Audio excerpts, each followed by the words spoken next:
She thought it was just one night, but the billionaire never let her go. Rain streaked down the windows of the Mandarin Oriental penthouse, 30 floors above Columbus Circle. Inside, Victoria Chin stood frozen in the middle of the marble-floored suite, her phone clutched so tightly her knuckles whitened. Her only formal dress, plain black, bought on clearance at Target, felt almost invisible against the glittering chandeliers and polished luxury surrounding her. Her voice shook, but she forced the words out. "I know what you've been doing, Damien. You think your money gives you the right to control my life, but I'm done being your possession." The words echoed across a room that cost more per night than her monthly salary. Just months earlier, Victoria had been an ordinary teacher from Queens, working late nights to prepare lessons for her students. A single evening at a charity gala had placed her in the orbit of Damien Hunt, America's youngest tech billionaire. What began as a chance encounter turned into a story she could never have predicted. This was supposed to be one magical night. Instead, Victoria uncovered a truth that left her trapped in ways she never thought possible. Every move monitored, every choice influenced, every freedom stripped away. What would you do if you discovered someone was using their billions to control every part of your life? Tell us in the comments where you're watching from, and don't forget to subscribe. Tomorrow we're sharing another powerful story you won't want to miss. Let us begin. The Mandarin Oriental's ballroom shimmered with wealth. Crystal chandeliers bathed the marble floor in light as gowns swept by, glittering in shades of gold, silver, and deep jewel tones. Waiters in tailored uniforms glided between tables carrying trays of champagne. At every corner, conversations hummed about new ventures, rising stock prices, and philanthropy that doubled as social currency. Among this carefully curated crowd, Victoria Chin felt like a misplaced puzzle piece. At 28, she was a public school teacher from Queens, more used to chalk dust and noisy hallways than the elegance of Manhattan's elite. Her black dress was the most formal thing she owned. Simple, modest, bought at Target with the hope that it would pass as evening wear. Still, she knew it couldn't compete with the couture creations flowing around her. She clutched her small handbag, reminding herself why she was here. Her school had been chosen to receive a significant donation to rebuild its long-neglected library. She was representing her students, most of them children of immigrants, kids who deserved better than outdated textbooks and a handful of broken chairs. If enduring a night of feeling invisible was the price, she would pay it gladly. Near the stage, where an orchestra's soft music set the rhythm of the evening, Victoria stayed on the edge of the crowd. She avoided the clusters of socialites and financiers who seemed to glide effortlessly from one polished conversation to the next. She reached for a glass of champagne from a passing tray, hoping it would steady her nerves. That was the moment everything shifted. An investment banker, flushed from too much liquor, leaned in uncomfortably close, pressing questions about why she was there.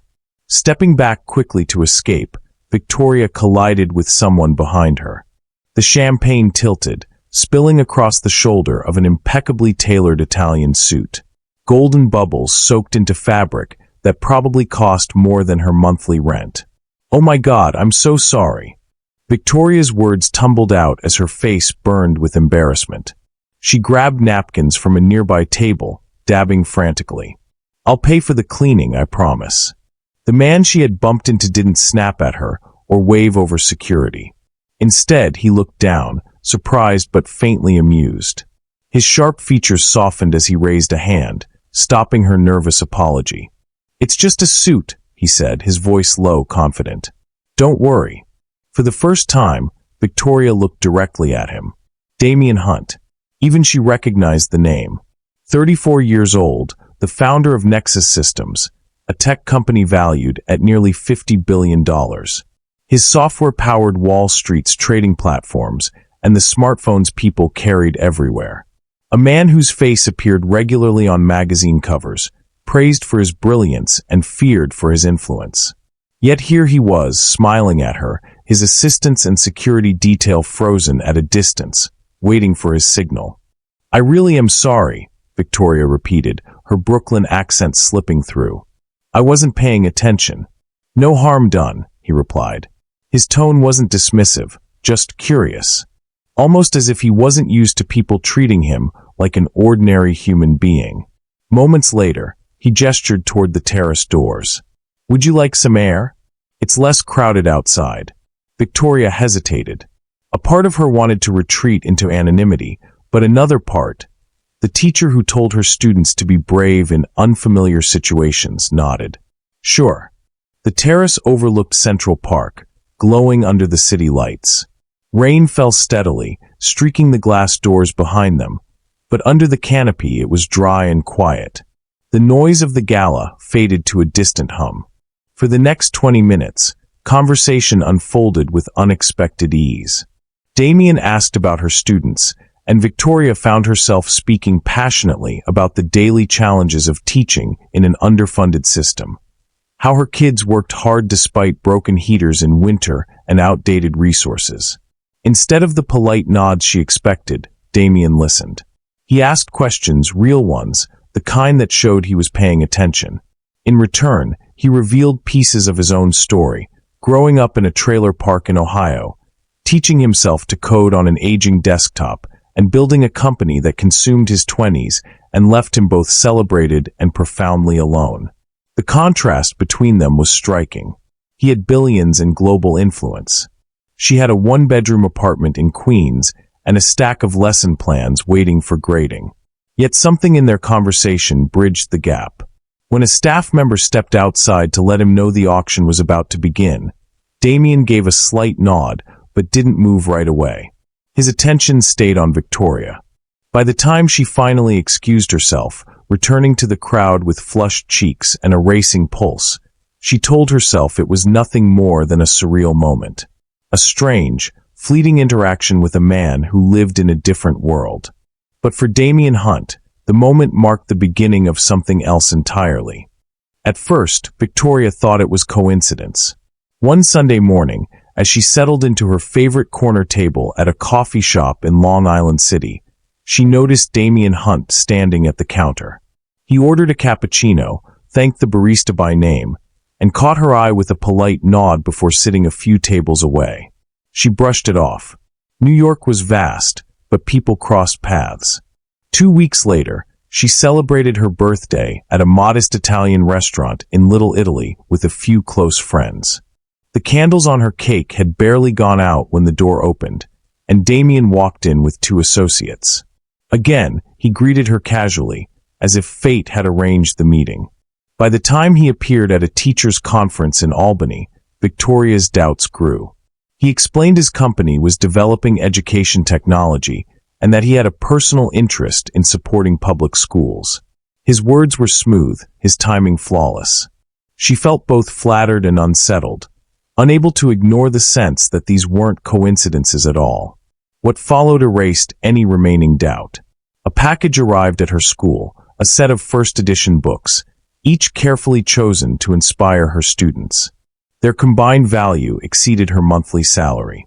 The following month, during one of the coldest weeks of February, her school's heating system broke down. That same night, repair trucks arrived. By morning, classrooms were warm again. No one could say who had paid, but the principal whispered that an anonymous donor had covered the bill. Victoria didn't need to guess. Damien's gestures were grand, but always presented as effortless, as though money barely left his hand before it reshaped the world around him. Soon, invitations began arriving, quiet messages offering escapes from her ordinary life. The first time she stepped onto his private jet, Victoria felt her breath catch. The leather seats gleamed, attendants addressed her by name, and within an hour she was walking barefoot on the private beach of his Hamptons estate at Montauk Point. The lighthouse loomed in the distance as waves crashed, and Damien spoke of summers spent there, of ideas born during long walks along the shore. Another weekend, he flew her to Chicago. From the glass walls of his downtown penthouse, Lake Michigan stretched endlessly, a steel-blue expanse meeting the horizon. Later, in Montana, she found herself standing at the edge of open fields where prairies rolled into forever. Damien showed her a ranch where horses grazed freely, their movements calm beneath the vast sky. Every detail of these experiences was curated, seamless, and overwhelming. Restaurants closed their doors so they could dine in private. Museums opened after hours, lights adjusted to highlight masterpieces just for them. Motorcades cleared traffic when Damien wished to avoid delay. Victoria's ordinary world, subway commutes, crowded classrooms, the smell of cafeteria pizza, seemed further away with every passing week. At first, she let herself be carried by it. Who wouldn't feel drawn to a life where obstacles vanished at the snap of a finger? Yet beneath the glamour, a quiet unease stirred. Each gesture blurred the line between generosity and control. Each escape made returning to her small apartment harder. Each gift reminded her of a gap widening between who she had been and who Damien wanted her to become. The golden cage was beautiful, dazzling even. But no matter how polished the bars, it was still a cage. Victoria's weekends no longer resembled anything from her old life. One Friday evening, instead of grading essays in her small Queens apartment, she boarded Damien Hunt's jet bound for California. Within hours, she was walking through endless vineyards in Napa Valley. A private sommelier guided them through wines that cost more per bottle than she earned in a month. In the dim glow of his climate-controlled cellar, he poured selections stored like precious artifacts, describing flavors in terms she had never encountered. Another weekend brought her to Manhattan's upper tier of society. A private chef cooked 7-course meals where every plate looked like art, followed by conversations with people whose names often appeared in business journals. She listened politely, but felt increasingly like an observer in a world she hadn't chosen. Her friends from Queens noticed the shift before she did. At first, they were curious, excited, even, when she described Damien's estates and travels. But their enthusiasm dimmed once they met him. His ever-present security detail lingered too close, scanning every room. Dinners with her closest circle became stiff, as though everyone was performing. Inside jokes fell flat under the watchful eyes of men with earpieces. At school, her principal mentioned suggestions from the district about her workload. The implication was clear. Perhaps a sabbatical would give her time to focus on new opportunities. The pressure wasn't direct, but it was undeniable. Even her family changed in his presence. Conversations around the dinner table grew formal. Her parents, usually blunt and outspoken, became cautious with their words, as though afraid of saying something unrefined in front of Damien. The more she tried to hold on to her normal life, the more it slipped away. The turning point came when she realized Damien always seemed to know where she was. If she stopped for coffee after class, he would text within minutes. If she visited a bookstore on a Saturday afternoon, he called as she walked out. When she finally asked him about it, he didn't deny it. "It's for your safety," he said simply, his voice calm, almost matter-of-fact. He explained that his company's software allowed him to monitor threats. According to him, she was now in a world where danger was real: kidnappers, extortion, rivals who might use her as leverage. At first, she wanted to believe him. But the unease grew when she noticed how casually he spoke about tracking her movements, as if it were no different from checking the weather. Isolation crept in quietly. Her friends stopped inviting her to small gatherings, assuming she would decline. Her family hesitated to call, unsure if their conversations were private anymore. Even at school, whispers circulated that she was moving up and wouldn't stay long. Damien's wealth bent the rules of everyday life.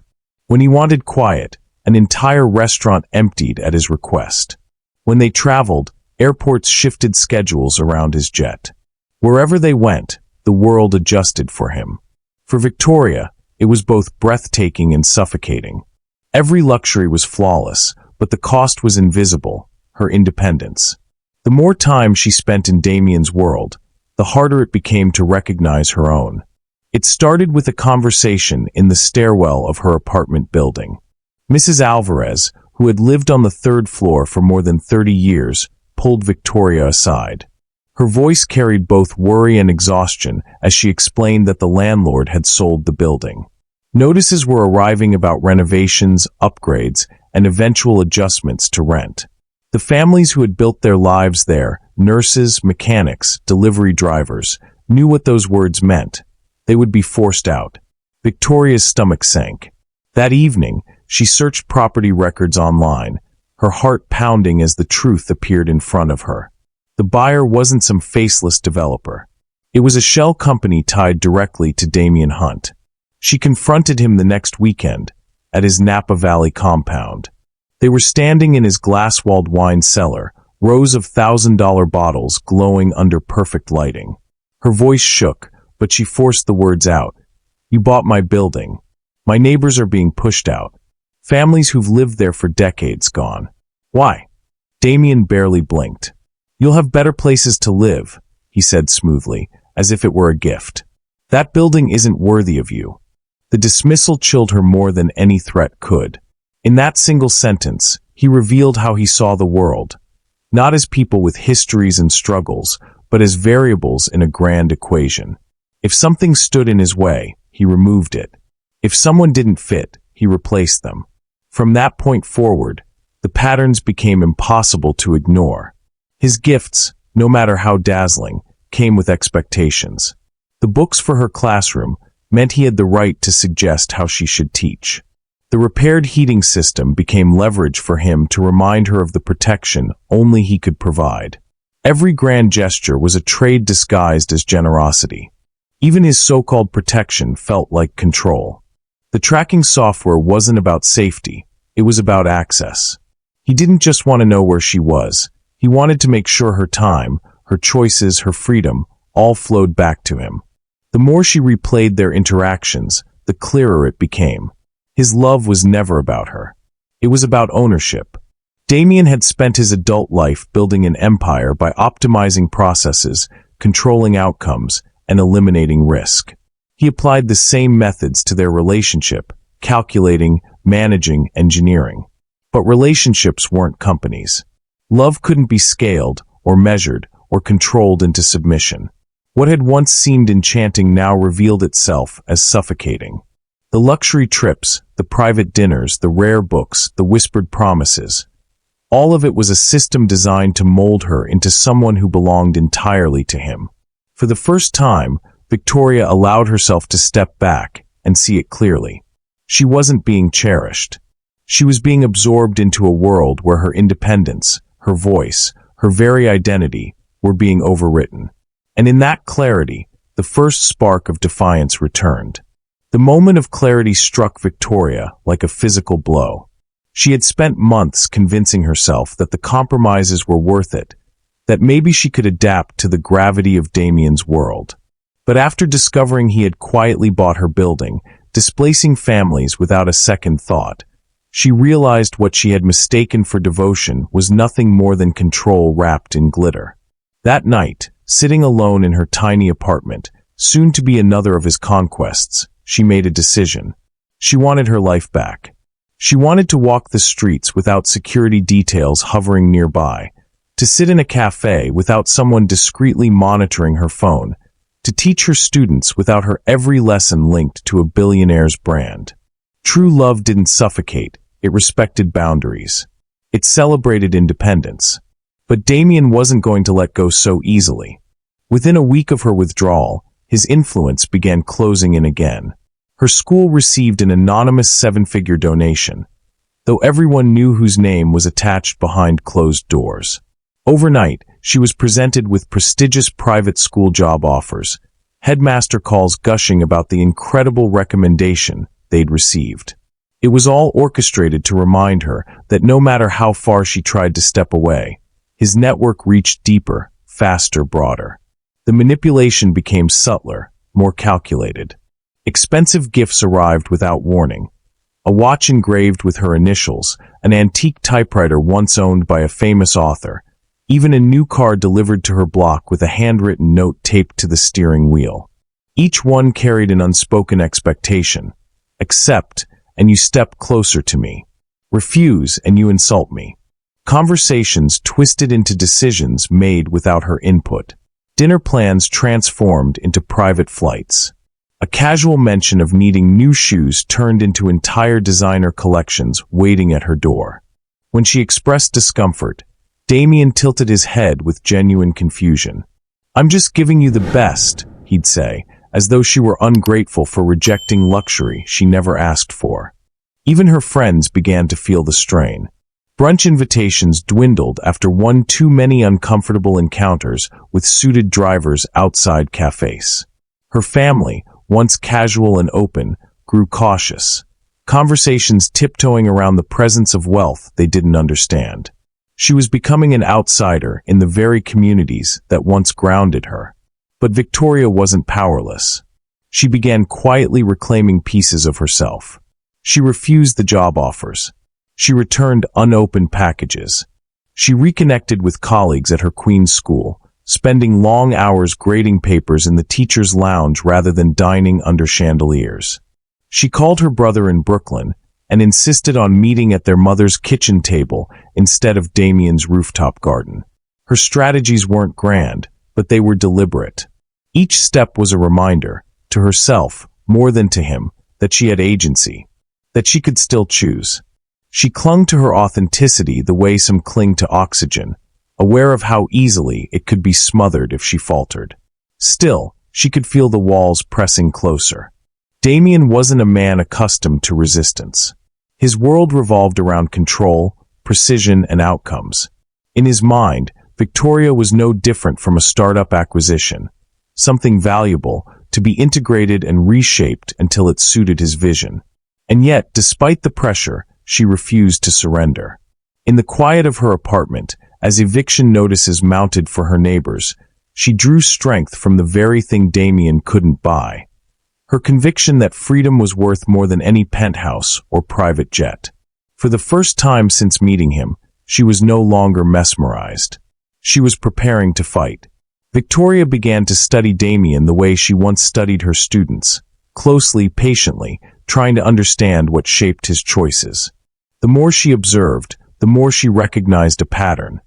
He didn't see her boundaries as barriers, but as inconveniences to be redesigned. To him, desire equaled entitlement. If he wanted her time, her presence, her loyalty, it was already his. Money had blurred the line between request and command so thoroughly that he no longer recognized the difference. This wasn't simple arrogance. It was a distortion born of isolation. Damien had spent more than a decade in a bubble of yes-men, advisors, and employees whose salaries depended on compliance. His world lacked friction. Obstacles weren't roadblocks. They were bought, absorbed, or neutralized. In that space, compromise never took root, because compromise required equality. For Victoria, raised in a modest Brooklyn apartment by immigrant parents who measured generosity in home-cooked meals and shared chores, Damien's lavish attentions had at first felt like proof of devotion. A man flying her across the country or filling her classroom with rare books seemed like a dream drawn from another universe. She had worked 2 jobs through college, skipped vacations, learned to stretch every dollar. So when Damien covered her world in extravagance, it was easy to confuse luxury with care. But slowly, she began to see the chain beneath the shimmer. Every gift carried weight. The new car meant she should abandon the subway. The first edition books in her classroom made her question whether her students' gratitude belonged to her or to him. Even the private flights, intoxicating in their novelty, became less about shared adventure and more about limiting her choices. The generosity she once welcomed began to feel like a trap disguised as kindness. The imbalance between them grew starker with each passing week. Damien's fortune wasn't just money. It was power compressed into numbers that could tilt reality. Restaurants closed their doors to accommodate him. Politicians greeted him by name. Tech conferences adjusted schedules to fit his calendar. Victoria realized that while she lived within rules, Damien wrote them. The sheer gap between their lives wasn't romantic, it was destabilizing. This was the hidden cruelty of extreme inequality. One side could buy silence, comfort, and loyalty, while the other side struggled to maintain a sense of agency. Victoria's no never carried the same force as his yes. In arguments, she could walk away, but he could reroute her life with a single phone call. She began to contextualize their relationship within a broader American narrative. For generations, The American dream promised that hard work could lead to stability and dignity. Yet here was Damien, living in a version of that dream so inflated it had morphed into something grotesque. From his penthouse in Manhattan to his fortified compound in Silicon Valley, he occupied a geography of privilege, so insulated it made the rest of the country seem invisible. Victoria recognized that she had become a symbolic acquisition. Her working-class background gave Damien a sense of authenticity he lacked, a badge of relatability in a world that distrusted his wealth. But authenticity couldn't be bought or displayed like artwork. It had to be lived, and that was the part Damien could never grasp. The real battle wasn't physical, it was psychological. She needed to resist not just his gestures, but the underlying logic of his world. That money justified everything. To him, affection was expressed through acquisitions, security meant surveillance, love meant control. To her, those equations distorted the very essence of what made human connection meaningful. Each day became an exercise in clarity. When he sent flowers, she asked herself, is this affection or pressure? When he offered a new opportunity, she weighed whether it advanced her dreams or erased them. She stopped measuring his value through his resources and began scrutinizing the absence of respect in his choices. The fight was exhausting, not because Damien raised his voice, he rarely did, but because his calm certainty suggested that resistance was illogical. "I'm giving you everything," he would say, as if her reluctance to accept was irrational. The tone was never aggressive, but it was absolute, and that was the danger. For Victoria, the challenge was not only disentangling herself from Damien, but also redefining her own worth outside his orbit. She had to remind herself that love wasn't proven through wealth, that success wasn't validated through association, and that freedom wasn't negotiable no matter how gilded the cage. It was a battle of narratives. Damien's version of reality, where power equaled care, against her own, where dignity equaled choice. For the first time since their meeting, she understood that this was not simply a relationship in crisis.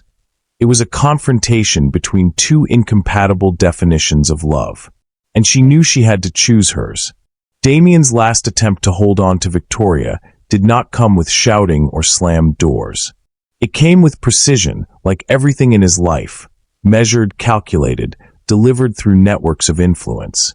When she began canceling their weekend trips and turning down invitations, he responded by tightening the net. Her school received a grant so large the local newspaper wrote a feature, complete with her photograph as the supposed benefactor.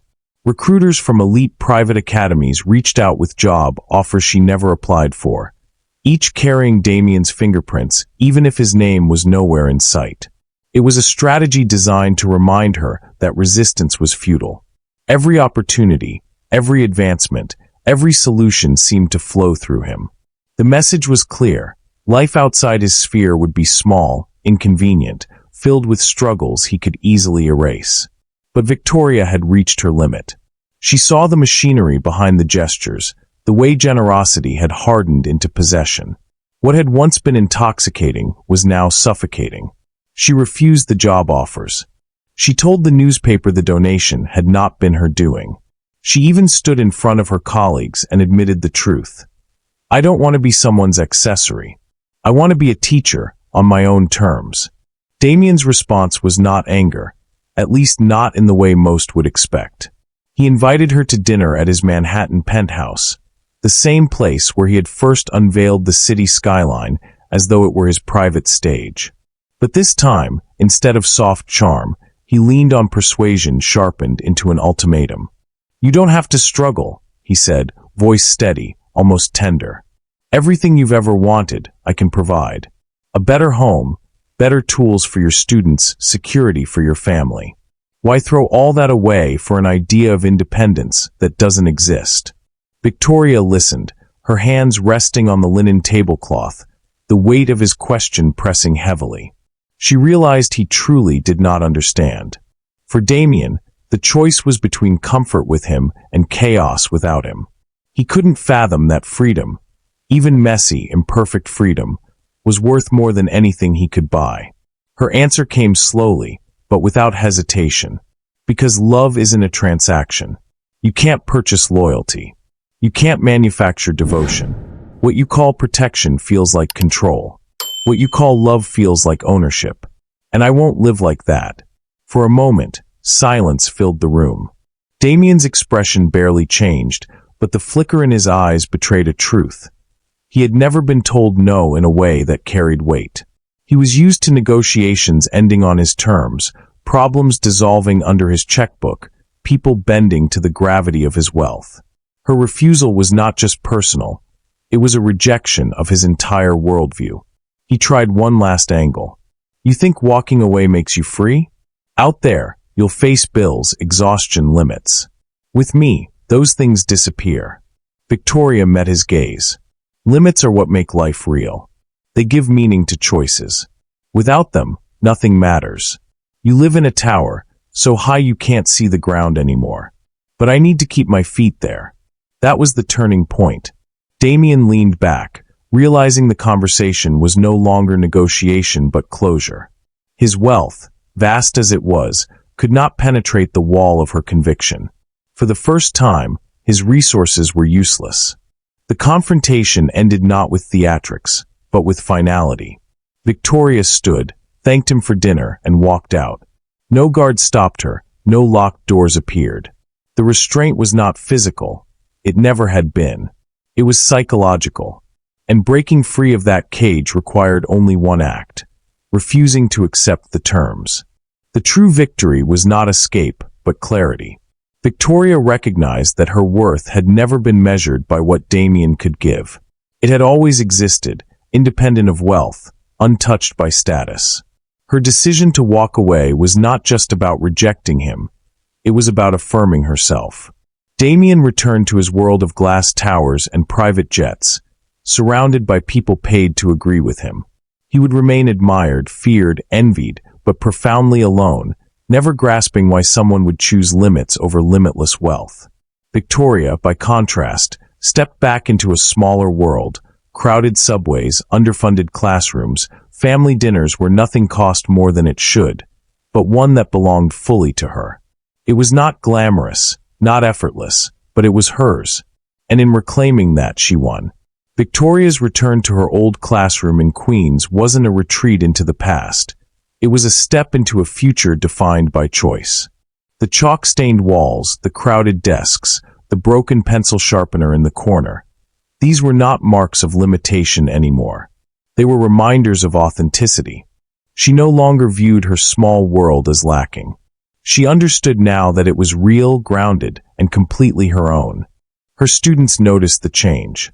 She spoke to them not just about literature and history, but about independence, about the power of education to shield them from being controlled by those who would mistake wealth or status for authority over another person's life.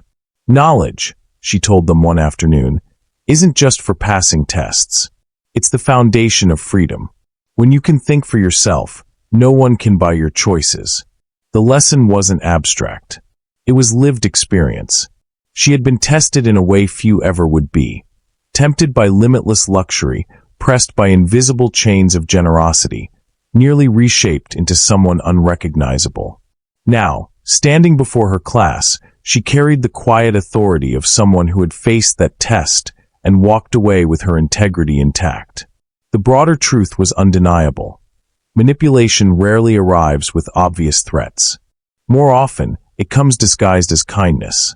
Gifts that carry conditions, protection that doubles as surveillance, opportunities that quietly erase autonomy. Victoria had learned to recognize the warning signs. When help silences your voice, when generosity dictates your choices, when affection blurs into control.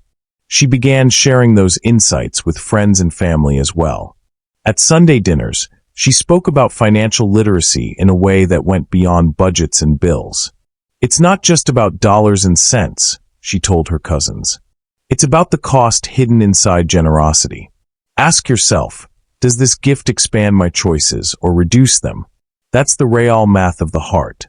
In these conversations, she offered protective strategies drawn from her own survival. Trust your instincts when something feels off. Hold on to your independence, even in small ways. Preserve the relationships that keep you grounded, because isolation is the first step toward control. Always measure the true cost of gifts. Sometimes what seems free can be the most expensive decision you'll ever make. And above all, keep your values intact, because those are the compass points that prevent you from getting lost when the world dazzles you with shortcuts. Her message carried weight because it was not theoretical. She had lived through a cage lined with gold, and learned that the most dangerous prisons don't look like prisons at all. They look like penthouses with skyline views, like private jets and weekend estates, like opportunities too good to be questioned. But the lock on those cages is subtle. It is dependency. Once you trade your freedom for comfort, you no longer own your life. Victoria's greatest realization was simple yet profound. Authentic happiness cannot be bought. It cannot be handed down from someone else's fortune. It grows only from genuine connections, from the freedom to make your own choices, from the courage to walk away from what the world insists you should want.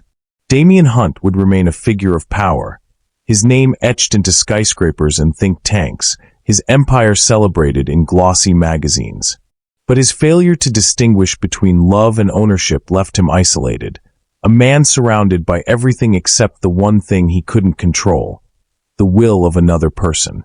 Victoria, by contrast, had less in material terms, but infinitely more in truth. She could walk down the street without bodyguards. She could make a mistake without headlines. She could teach without wondering whether her words were part of someone else's branding strategy. She could love and be loved without wondering whether the bond was a deal in disguise. Her story is not just hers. It is a warning and a lesson for anyone, anywhere. You don't need a billionaire in your life to encounter manipulation dressed as generosity. It happens in families, workplaces, friendships, relationships across every level of society. The scale may differ, but the pattern is the same. When someone tries to own your choices, they are not loving you, they are controlling you. The courage lies in recognizing it early, resisting it firmly, and walking away when necessary. That walk may feel like loss at first, but in truth, it is the beginning of reclaiming yourself. So as Victoria closed her lesson one afternoon, she left her students with words that carried beyond the classroom walls. Don't ever let anyone convince you that your freedom is worth trading for comfort. Comfort comes and goes. Freedom stays with you. That is the enduring message of her journey. That the greatest wealth is not in accounts or assets, but in autonomy. That the most valuable inheritance is not luxury, but integrity. That the bravest act is sometimes to refuse what others think you should want, and instead choose what allows you to remain yourself. Now I turn to you. What's the most important lesson you've learned from Victoria's story? Drop a comment below and tell us where you're watching from around the world. If her story resonated with you, hit that subscribe button, because we're bringing you more incredible true stories every single day. Your support means everything to us and helps us continue sharing these powerful lessons. See you in the next story.